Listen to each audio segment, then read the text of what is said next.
What do you think of this reclamation project for Kyle?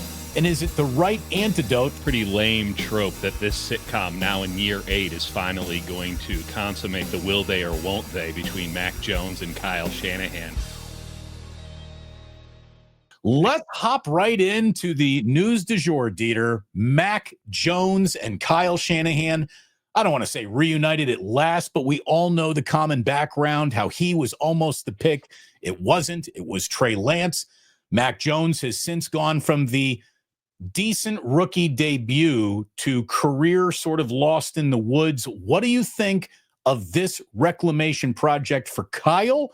And is it the right antidote for what is ailing the 49ers quarterback room in terms of a viable backup should something happen to Brock, assuming we're still living in Brock's world, which we'll get to a little bit later? Well, it is a pretty lame trope that this sitcom now in year 8 is finally going to consummate the will they or won't they between Mac Jones and Kyle Shanahan. That tells you that the whole thing is dying and that NBC is about to cancel this bad boy.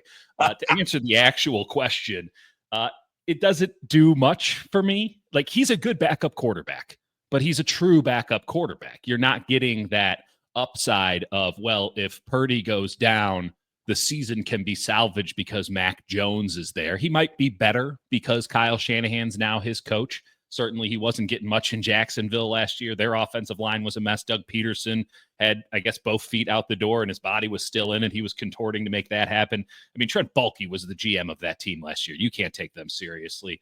And the Patriots were just on a slow decline to nowhere. So maybe McCorkle has been done in by circumstance. That's how it works in the NFL. And maybe he can get a Sam Darnold-like bump being with Kyle Shanahan. But I don't get the impression that he's a significant upgrade over either of the backups they had last year. And neither of the backups they had last year were guys who could win you any games. He might be able to win you 1 out of 4, but that doesn't mean anything. It might actually mean something if they're going for a high draft pick at the end of the season. But until then, it is merely a minor update or a minor upgrade at a position where I'm not sure I'd be putting money towards an upgrade. You need a safety, you need a linebacker, you need like an entire defensive line, you need an X receiver, you need a backup running back, you need probably a fullback or a tight end. Who the hell knows what's going on there? You need a left guard, but they got McCorkle, so Kyle got his guy. As we're walking the quarterback path, and we kind of know what put us on this particular path, if a few weeks ago you would have whispered in my ear, the 49ers will have a deal done with Mac Jones before they do Brock Purdy, I would have said, no, what are you smoking? There's no way. Look, we'll get to Purdy in a second, but is it a detriment to the 49ers or is it almost a demerit to the 49ers that Kyle Shanahan is Jeff Spicoli when it comes to quarterbacks? He looks at him and goes, I can fix it. Does that allow them to go in directions that maybe teams that didn't have that adventurous a quarterback whisperer type of head coach wouldn't have to go through? I think if you are a competent NFL head coach, which means in all likelihood, you're an offensive-minded head coach that's calling plays in the modern era. If you don't have that sort of Spicoli belief that you can fix any quarterback, I don't really know what it is you're doing out here. Let's use the example of, I think, the guy who maybe has taken the mantle, even though he's never really done anything in the playoffs, as perhaps the preeminent mind in the Shanahan-Kubiak tree, which is Kevin O'Connell. Think about what he did last season. He's like, I'll bring in Daniel Jones and I will fix him. Just in case. I'll take Sam Darnold, and then if we need him, I can fix him. And now this year he's going, J.J. McCarthy got injured last year, and everyone's wondering if we should just keep Darnold. No, I can do this. You have to have some level of self-belief that you can make the quarterback what you want the quarterback to be. It might be delusional belief, but you have to have that belief. Otherwise, again, what are we doing here? In terms of, Kyle and Mac, again, we're leaning into the rom-com energy of it all. Where I can fix him. It's like, you're not going to pretty woman Mac Jones here. And I have no problem, baseline, again, with Mac Jones being the backup quarterback. That's what he should be. Kyle likes him. I don't see any more qualifications that are necessary. Backup quarterback that Kyle likes. It will work out for Mac Jones. It will work out for the 49ers as long as we have expectations with a serious dose of reality. It will work out for Kyle because he doesn't have to think about this ever again. He doesn't have to worry about, oh, am I going to play Josh Dobbs or Brandon Allen? How about neither? How about we don't even bother with either of those guys and we forfeit the game so we don't have to go to Green Bay? But in terms of where it fits with Brock, I don't think it means anything, because if anyone legitimately thinks that Mac Jones, and this includes Kyle, by the way, I don't think this is the case with Kyle. I'm guessing on this, but if Kyle believes, or if anyone believes that Mac Jones can go and do what Brock Purdy does, that, oh, now Kyle's got his Brock Purdy replacement, we're not watching the same sport.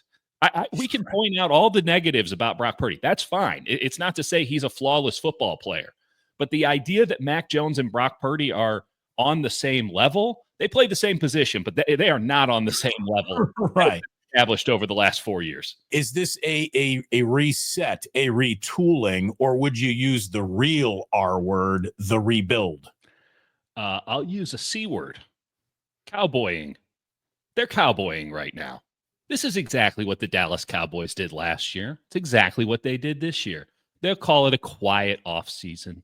They'll say that they're reestablishing the roster. We're purging some of the bad contracts and we're bringing in young, fresh blood. What they're doing is they're doubling down on their problem. And the Cowboys did this, and you've seen what they've done the last couple of years. Oh, well, if Dak gets injured, we don't stand a chance. And the roster has just degraded and degraded and degraded. And the 49ers, I guess, are getting out ahead of it because they were in a better spot than the Cowboys ever were. But this is the team's issue the last couple of years, and this includes the year that they went to the Super Bowl, a year that they went to the NFC Championship game, has been that they have had a stars and scrubs roster and that they had no middle class on that roster. There was nobody who was a viable backup that could slide in at most positions. And so you were really hoping on health and superstar production. And this past year, they got neither from a good deal of players, which you could have foreseen, but they tried to run it back. They took the risk. They paid the price. And now they have to do 2 off seasons in one to get back to where they should be. And instead, they're doing none. They're just not doing an off season. So yes, guys like Dre Greenlaw, Talanoa Hufanga, and Javon Hargrave, and Leonard Floyd, in a vacuum, all of the decisions to let those guys go make perfect sense. But we're not operating in a vacuum. We're building a damn football team. And they haven't replaced any of them. You have to replace the players that you get rid of. And the idea that, oh, we have 11 picks in the draft. Well, you have 3 of them after pick 230. What the hell's that going to get you? Sure as hell not a starter. You're going to get a starter in the 5th round. Guaranteed. You need one.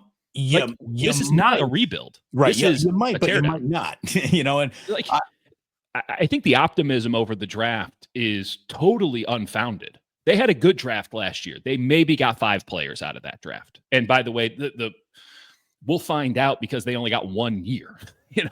We only know what we've seen so far. It's a fairly small sample size when we're talking about NFL careers. That was their best draft by far in the Kyle Shanahan, John Lynch era. In the world of fiscal responsibility, I guess that just walks us right back to what's about to happen with Brock Purdy. And obviously, just for our own mental health, I want this deal done soon. But I also absolutely in my heart believe that a deal struck today is cheaper than a deal struck on Monday of next week. Like, it's time to get this done. All the money that you needed to save and allocate and earmark for this, you just done did it. So now turn around and get this done. Do you think we're looking at the end of this nightmare by the end of next week? Or is there a world where this actually gets dragged to a point of, you've got to be kidding me? How is this not done yet? I don't think it's going to take long for everyone to get to the "are you kidding me" portion. I think there are some people that are already there. Kind of already there. I mean, I try to live by the axiom to never prolong the inevitable. And the longer this goes, I suppose the only way I can view it is that it's not inevitable and that the Niners are going to play hardball to such a point that they drag this thing along. But your point was exactly spot on. The Niners are finding out firsthand that they don't have a good read on what the marketplace is, right? They want to go get Joey Bosa. They're going to pay him $10 million. They think that's a fair deal, if maybe a bit of an overpay. And Buffalo comes in and goes, 12-6. And the 49ers clutch their pearls and go, we couldn't possibly go to 12-6. today's price is not what yesterday's price was. Inflation is a mean son bitch. And everybody got $24 million free dollars this season to go and do whatever they wanted. And a bunch of players turned into Timothy Mozgov in the summer of 2016 in NBA free agency, and Luol Deng and Chandler Parsons and Ian Mahimi. And there's only one Kevin Durant, and he wasn't even available this year. So everybody is just spending. The market keeps going up and up and up, and the 49ers are holding on to 2022 prices and wondering why all these players cost so much. Oh, we couldn't possibly touch that. What happens when CJ Stroud signs his extension? If the Niners want to drag this thing out, they are allowing a team, be it the Texans or somebody else, to make a $70 million quarterback. Jaden Daniels. Daniels is going to be the first. You want to play the franchise tag? And yeah. I mean, it's going to be today. The salary cap's going to. The NFL is a very well-run company. The salary cap went up $24 million because the NFL is well-run. It will continue to be well-run.